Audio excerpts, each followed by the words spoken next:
안녕하십니까. 심리변화 행동연구소 소장 이남석입니다. 나이가 들면 기억력이 떨어질까요? 기억력은 흔히 나이가 들수록 떨어진다고 합니다.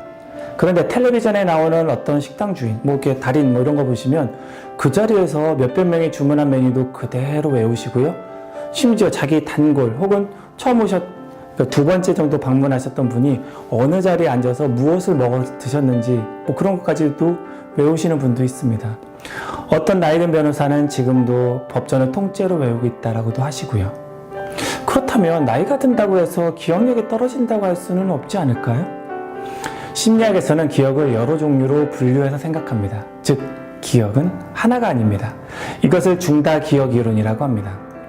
중다기억 이론에 따르면 우리가 어떤 것은 기억을 잘하는데 또 다른 것은 기억을 잘하지 못하는 이유가 바로 그 기억하는 종류가 달라서라고 합니다. 기억을 구조적으로 분석하면 단기 기억, 장기 기억으로 나눌 수 있습니다. 즉, 시간에 따라서 나누면요. 우리가 기억이라고 말하는 것을 잘 들여다보면 기본적으로 어떤 것을 기억에 저장하는 것과 그것을 잘 꺼내는 과정이 합쳐져 있는 것을 알 수 있습니다. 좀 더 학문적 용어로 바꾸자면 이렇습니다.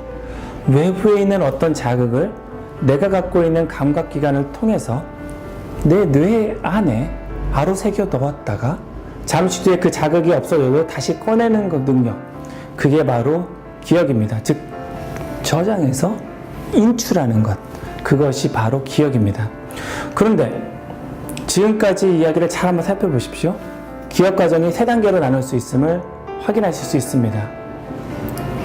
아로새기는 과정, 그 다음에 감각기관을 통해서 싹 두르는 과정, 그 다음에 저장하는 과정, 그 다음에 계속 유지하다가 꺼내는 과정.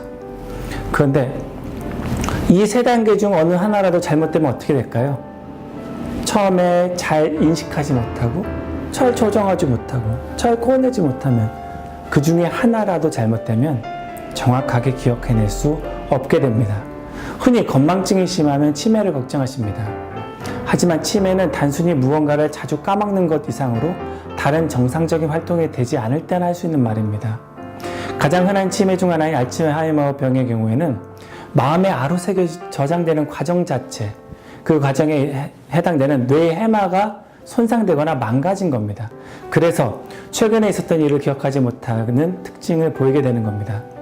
하지만 특정 항목을 기억하지 못하는 것, 그런 건망증 갖고서도 치매, 이건 말이 안 되는 거죠. 어쨌든 나이가 들수록 기억력이 떨어진다는 말이 나오게 된 배경이 뭘까요? 젊었을 때에 비하면 새로운 것을 배우는 속도는 확실히 늦어집니다. 1시간 공부하면 할 것을 3시간 정도 하셔야 되죠. 하지만 정확도 면에서는 별 차이가 없습니다. 그래서 끈기를 가지고 공부한 만학도가 시험에서 좋은 점수를 받는 것을 신문 기사 이런 걸 통해서 쉽게 보실 수 있습니다. 뭉뚱그려서 기억력이 아니라 기억을 입력하는 속도가 떨어진다라고 할 겁니다. 자식들 앞에서 서운한 것을 줄줄 말씀하실 때 생각해 보십시오. 정확히 세부 내용까지도 정확히 기억하신 분들이 많으니까 정확도는 별개입니다. 나이가 들어 기억에 유리한 면도 있습니다. 사물과 세상을 넓게 볼 줄 알게 되어서 다른 것과 연결시키는 능력이죠. 즉, 기억력 중 저장 능력은 줄어듭니다. 그리고 눈도 잘 안 보이고 귀도 잘 안 들려서 입력도 잘 안 될 수 있습니다. 하지만 일단 들어온 것은 다른 것과 연결시키는, 그래서 사고력과 연결시켜서 더 나은 의미 있는 것을 기억하실 수 있게 됩니다. 즉, 젊은 사람이 부러워하는 통찰력을 보이게 되는 거죠. 잃는 것보다는 얻는 것을 더 생각하시면 나이가 들어가면서 더 멋지게 기억력을 발휘할 길이 보이실 겁니다.